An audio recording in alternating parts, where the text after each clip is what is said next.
Do you ever feel stuck? Stuck in thoughts that loop over and over? Stuck in negative emotions that are hard to shake off? Or stuck within the very judgments and invisible fears you've built up yourself? Have you ever asked yourself, deep down, who am I amidst all this clutter?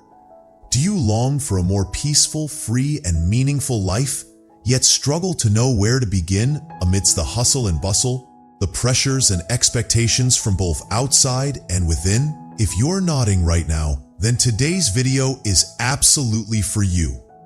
Together, we will dive deep into the core messages and the powerfully transformative insights from a classic book on spirituality and self-development, The Untethered Soul by Michael A. Singer.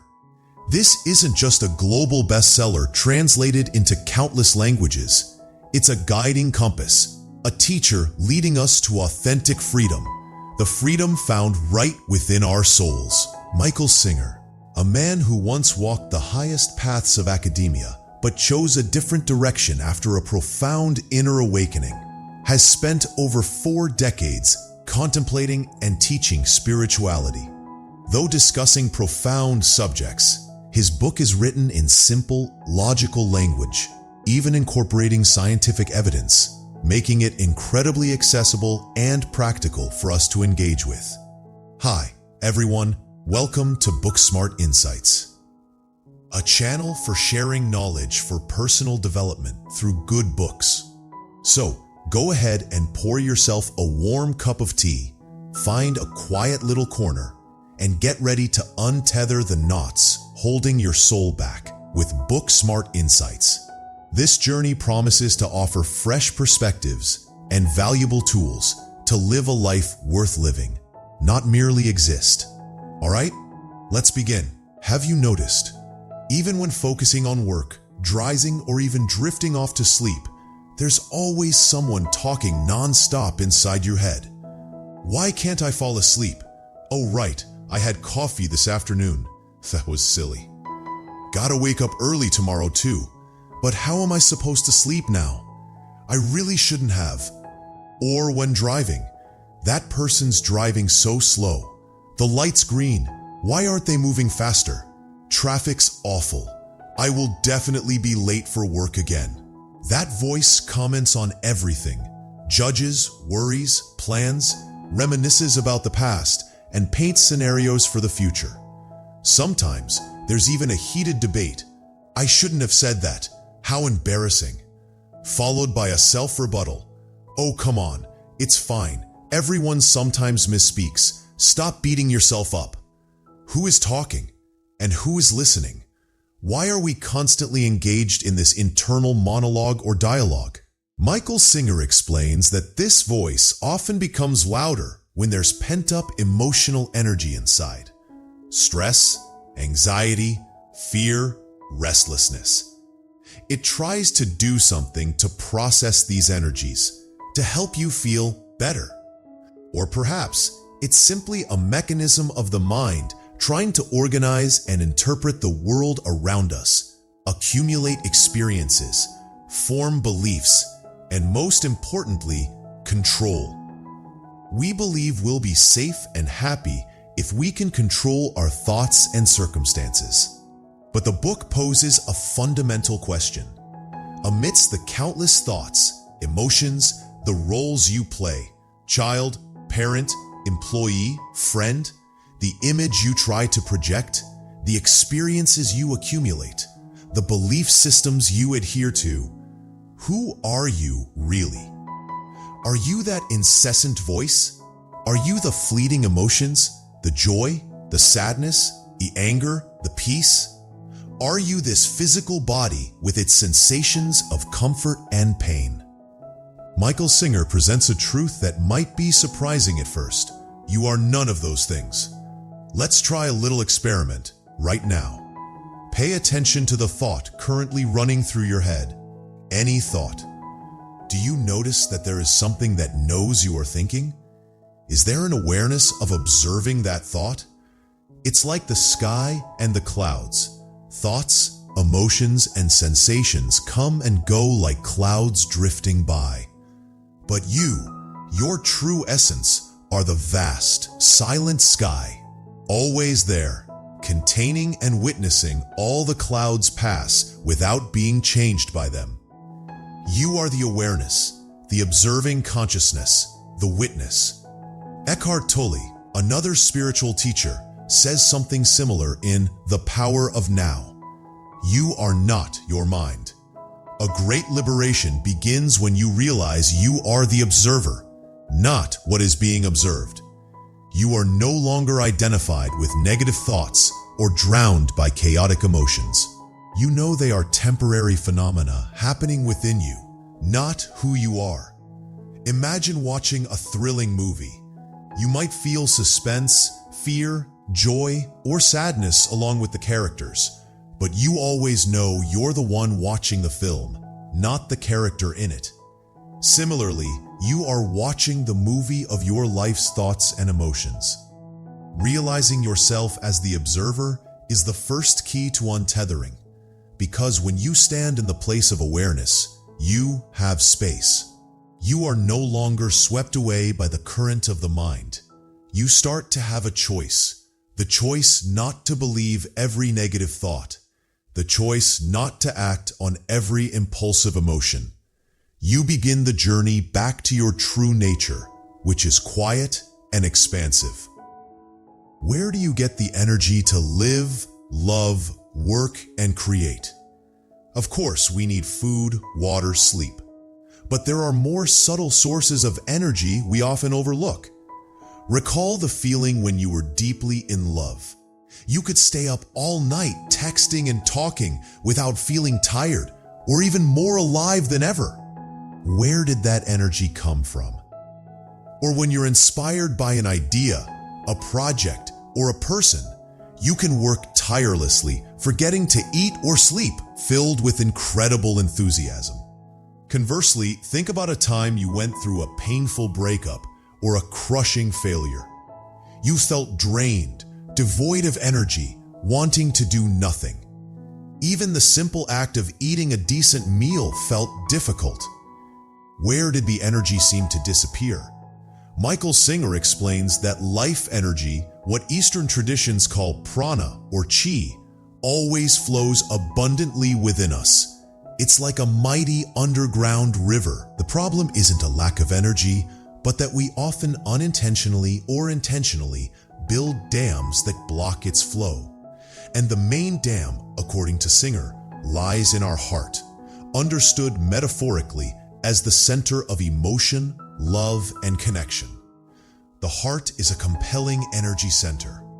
When the heart is open, energy flows freely, nourishing us and bringing inspiration, strength, compassion, and the joy of living. You feel connected to others and life. You feel enthusiastic and vibrant. But when we encounter negativity, hurt, disappointment, and fear, our natural and often unconscious reaction is to close the heart. We shrink back, withdraw, and erect defensive walls to protect ourselves from further pain.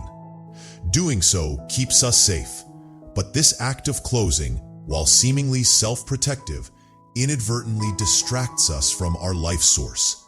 The river of energy gets blocked.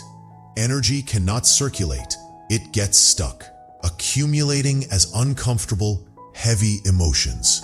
That's why prolonged sadness, anger, or fear makes us feel tired, exhausted, depressed, lifeless. Everything seems gray and complicated. Have you noticed how children often seem to have boundless energy? They play and run around all day. They might cry intensely one moment, but a short while later, they laugh brightly again. Why? Because a child's heart is usually wide open. They haven't learned to suppress emotions yet, or haven't built many defensive fortresses. Emotional energy flows through them naturally. They dare to cry their hearts out, so they can also easily laugh their hearts out. As we grow up, we learn to control our emotions, hide our wounds, and be strong by closing off. The result is we drift further from our natural inner energy source, finding it more challenging to access our earlier years' pure joy and enthusiasm. So, what power does this awareness give us?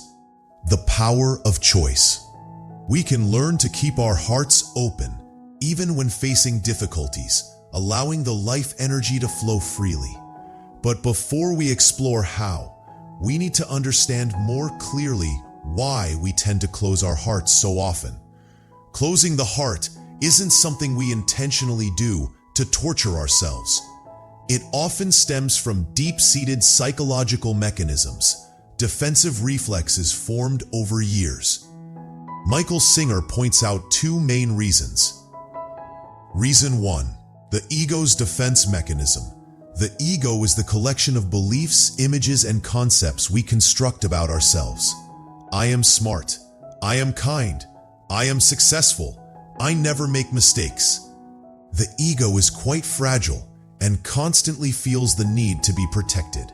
It fears criticism, rejection, being overlooked, and not being recognized. Over thousands of years of evolution, human self-defense instincts have gradually shifted from protecting the physical body, avoiding predators, finding food, to preserving the psychological self, the ego. Today, most of our fighting energy isn't directed at life-threatening dangers, but at dealing with things that threaten our self-image. When someone says something you disagree with, criticizes your viewpoint, or behaves differently than you expect, the ego feels attacked. The defense mechanism immediately kicks in. You might bristle to argue, defending your position. You might feel hurt, sad, angry, and withdraw into your shell. You might feel envy when you see someone more skilled. All these reactions, arguing, getting upset, feeling envious, judging, are accompanied by closing the heart. You put up a shield, distancing yourself from the external threat. The author states, when you are defensive, you can never be free. Why? Because you are handing over control of your inner state to external factors. Anyone who doesn't please you can cause you to close up, making you lose your peace and joy. You become a prisoner within the very fortress you built to protect yourself. Reason 2. The burden of the past blocked energies, samskaras. Have you ever wondered why you have a particular aversion to a specific type of person, scent, or situation? It's highly likely related to experiences from the past that haven't been fully processed. Michael Singer calls the energetic imprints left over from past experiences, predominantly negative, hurtful ones that we haven't fully let go of, samskaras. Imagine each painful, fearful, or angry experience you tried to suppress or forget didn't actually disappear. It's like a small energy bubble in your heart and mind. These bubbles can lie dormant for a long time, seemingly erased by time. But all it takes is a situation, a person, a word, an image, a sound in the present that has a similar energy pattern or reminds you of the old experience, and that bubble gets popped. The suppressed negative energy erupts again, and you feel the same discomfort, fear, or anger as when the original experience happened. For example, if you were betrayed in a past relationship and that pain hasn't fully healed, you might become suspicious and find it hard to trust others in subsequent relationships. Every little sign of infidelity, even imagined, can trigger the old pain and cause you to shut down emotionally. Or if you were ridiculed for a mistake as a child, the fear of judgment might follow you into adulthood, making you afraid to speak in public or try new things. We often think that time heals all wounds, but Singer emphasizes that time doesn't heal, only letting go heals. If you try to suppress or avoid the emotions connected to old wounds, the blocked energy remains. It's like trash hidden under the carpet, out of sight, but still smelling and affecting the atmosphere in the room. And when these blocked energies get triggered, what's the typical reaction? Closing the heart again. We don't want to feel that pain again, so we automatically contract, blocking the rising energy flow. Unintentionally, we nurture and reinforce old reaction patterns, keeping ourselves even more stuck in the past. Understanding these two reasons, the ego's defense and the burden of the past, helps us realize that closing the heart is a habit, a conditioned reflex formed over time. The good news is that any habit can be changed with sufficient awareness and practice. Part 4. The Path to Liberation. Practical Steps to Untether. So, how do we break down these invisible walls, open our hearts, and free ourselves from inner constraints? Michael Singer doesn't just analyze the problem, he offers precise and profound practical guidance. Step 1. Make a conscious decision. I choose to open. This is the foundational and most crucial step. You must make a profound decision. From now on, I will do my best to keep my heart open, no matter what happens. It sounds simple, but this powerful commitment requires constant observation and practice. The sun doesn't pick and choose who to shine on. It shines its light on everyone. The life energy within you is the same. It's always ready to flow. Your job is not to build dams against it. Start with the small things in daily life. When someone says something that annoys you, try pausing for a moment instead of immediately reacting defensively or closing off. Take a deep breath. Observe the uncomfortable feeling rising within: anger, hurt, pride. Observe the tendency of the heart to want to close, and then gently relax around that feeling. Don't resist it. Don't get swept away by it. Just acknowledge it and allow it to pass through. When you're stuck in traffic, instead of getting frustrated, try opening your heart to accept the situation as it is. When someone disappoints you, try feeling the sadness instead of nurturing resentment. This isn't about becoming weak or passive. On the contrary, keeping the heart open requires tremendous courage to face discomfort and feel what you don't like. But the reward is invaluable: freedom from automatic reactions, inner peace, and a deeper connection to life. Remember, your heart has been accustomed to closing for many years, so when you first start practicing opening up, you will stumble. There will be times when you automatically slam the door shut again. That's okay. It is essential to notice and gently return to your decision to open. You weaken the old habit and the new path whenever you become aware and choose to open instead of close. Step 2. The Art of Letting Go. Letting go is a recurring theme throughout the book. It doesn't mean indifference or abandoning responsibility. It means stopping the resistance to reality, stopping the clinging to what causes suffering. Letting go of thoughts and emotions. You are the observer, not the thoughts or emotions. The mind will never stop thinking. That's its nature. Your task isn't to extinguish thoughts, which is impossible and creates more stress, but to change your relationship with them. When a negative thought or an uncomfortable emotion arises, notice it. Don't judge, why am I thinking or feeling this? Don't overanalyze, why did it appear? Don't try to push it away. I don't want to think or feel this. Observe it, like watching a cloud drift across the sky. Acknowledge its presence. Ah, there's thought, emotion X here. Then relax and let it pass freely. Don't cling, don't resist. It's like relaxing a clenched fist. When you stop feeding it energy with your attention and resistance, it gradually loses its power and dissolves. Practice this continually throughout the day.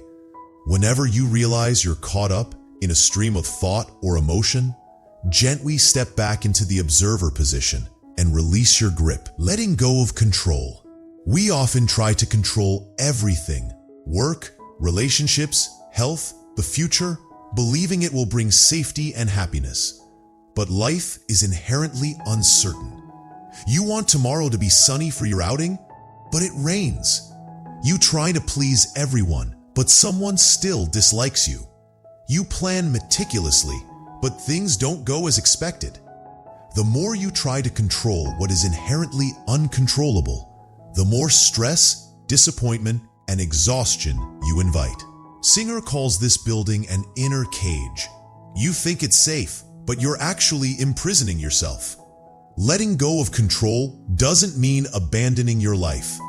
It means accepting reality as it is, clearly distinguishing between what you can change, your attitude, your response, and what you cannot, other people's actions, the weather, random events. Focus your efforts on what's within your power and learn to accept and flexibly respond to the rest. As the Stoics taught, grant me the serenity to accept the things I cannot change, courage to change the things I can, and wisdom to know the difference. When you release the burden of needing to control everything, incredible lightness and freedom emerge. Step 3. Welcome challenges as teachers. Nobody likes difficulties, loss, or failure. Our natural reaction is to avoid them at all costs. However, Michael Singer offers an entirely different perspective. Life's big and small challenges are not enemies, but precious opportunities for us to purify blocked energies and grow. Think back to those negative energy bubbles from the past we discussed. How do we release them? Often, life creates situations that bump into those bubbles, causing them to rise to the surface of consciousness. A financial crisis might bring up a hidden fear of poverty from childhood. A broken relationship might stir up unhealed feelings of abandonment. When these old energies surface, we have two choices: to continue closing the heart, trying to suppress and avoid the uncomfortable feeling, which only compresses the bubble further. The other is to seize this opportunity, keep the heart open, courageously feel the energy, and release it. When you lose your job, instead of just sinking into fear and blame, look deeper. Perhaps that job wasn't right for you. It was limiting your potential, and this is a chance to find a more meaningful path. When a support system, material or emotional, disappears, it may be time for you to learn to find strength and stability within yourself. See challenges as a spiritual workout that helps you shed what no longer serves your growth. When you are willing to face them without resistance, you'll find you can move through difficulties with an inner strength you never knew you possessed. Every challenge is overcome with an open heart, and letting go makes you stronger, more unrestrained, and more resilient. Step 4. Finding stillness, the power of meditation. According to Singer, meditation isn't a complex religious ritual, but a practical method for training awareness and the ability to let go. It's a way to strengthen your position as the observer. Meditating, you focus on an object, often the breath, and observe what's happening in your mind and body without judgment or interference. Thoughts will come, emotions will arise, and physical sensations will appear.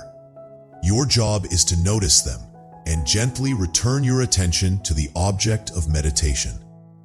Whenever you realize you've been carried away by the ought and bring your attention back to the breath, you practice practicing go.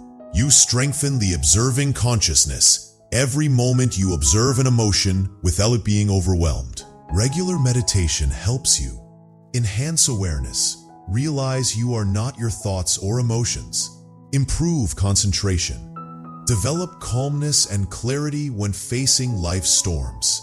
Make it easier to keep your heart open and practice letting go in daily life. You don't need to meditate for hours. Just start with 5 to 10 minutes a day and practice consistently. Gradually, the stillness and clarity you find during meditation will permeate other aspects of your life. You'll notice yourself reacting less automatically, feeling calmer amidst the turmoil, and experiencing a deep sense of joy and peace that doesn't depend on external circumstances. These 4 steps, deciding to open, Learning to let go, welcoming challenges, and practicing meditation form a comprehensive path to gradually untether your soul and rediscover true freedom and peace. We've talked about opening the heart even to uncomfortable things, but what about pain? Intense pain, the pain of losing a loved one, the pain of illness, the pain of heartbreak, the pain of betrayal. Can we possibly open our hearts to such devastating experiences? Michael Singer doesn't shy away from this challenging topic. He asserts that pain is an unavoidable part of the human experience, and how we relate to pain determines our level of freedom and growth. He uses a potent analogy. Imagine you get a thorn stuck in your hand. What's the healthy response? To find a way to remove the thorn, even if it hurts a little during removal, so the wound can heal. But with emotional pain, we often behave very differently. We fear the pain of pulling out the thorn, i.e., facing and processing the pain, so we choose to keep the thorn embedded within us. Then, we spend our whole lives trying to construct a life where nothing touches that sore spot. For example, carry the pain of rejection. You might avoid any situation with the risk of rejection, not daring to love, not applying for your dream job, not expressing your opinions. Or you might overcompensate by trying excessively hard to please others, to prove you're worthy so you don't have to face rejection. But ultimately, your life becomes entirely governed by the fear and pain you're trying to avoid. This is the pain loop. Avoiding pain leads to more pain. The poet Rumi said, "The wound is the place where the light enters you." Singer also believes that only by daring to face pain directly do we genuinely have the chance to heal and grow. So what does it mean to live peacefully with pain? 1. Acknowledge. Stop denying or pretending it doesn't exist. Bravely admit, "I am hurting." Face it. Instead of running away, turn towards it and look it straight in the eye. Feel it in your body, in your mind. How does it manifest? Tightness in the chest? A surge of anger? Sad thoughts? Don't resist. Let go of resistance. This is the most challenging but crucial part. Usually, when we feel pain, our reflex is to tense up against it. But this resistance actually intensifies the pain and makes it last longer. Try doing the opposite. Relax around the pain. Imagine creating space inside yourself to hold it instead of trying to push it away. Breathe into the place where you feel the pain. Allow the energy of the pain to flow freely, like allowing a storm to pass without trying to stop it. Allow it to pass through.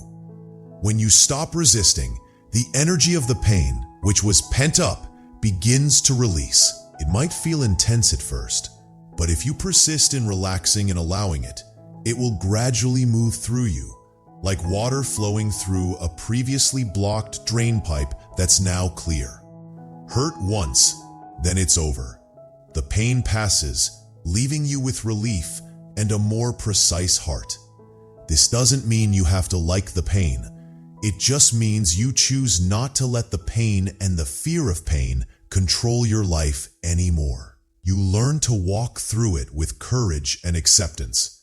And it's precisely in that process that you discover hidden strength, deep compassion, and a level of maturity that no easy experience could ever provide.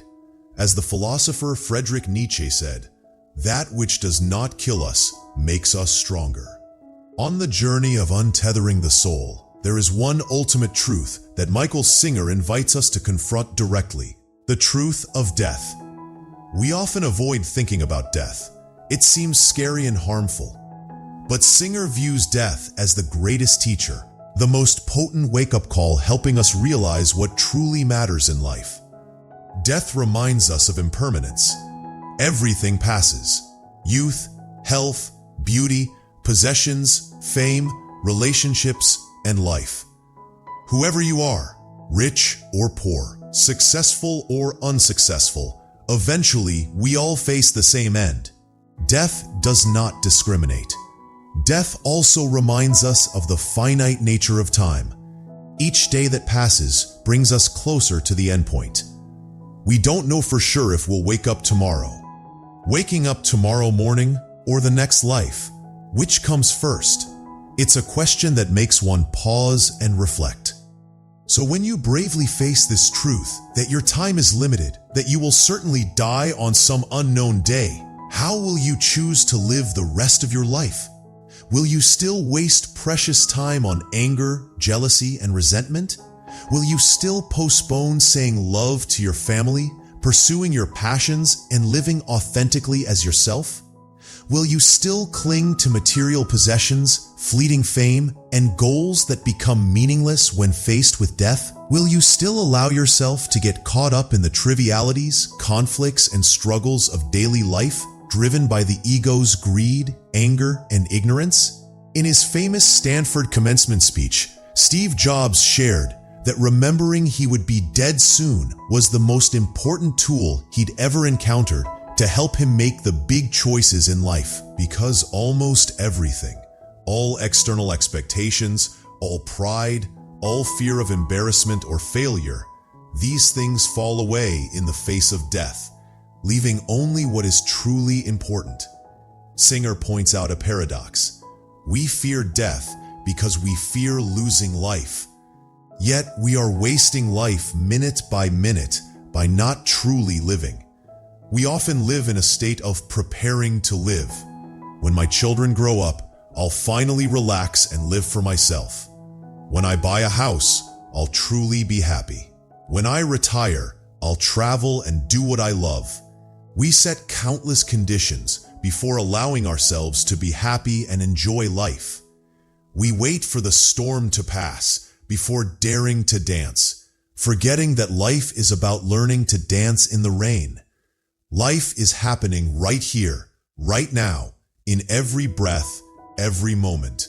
To truly live is to immerse yourself in this present reality, whatever form it takes, joyful or sad, easy or difficult, not to live in anticipation of some ideal future.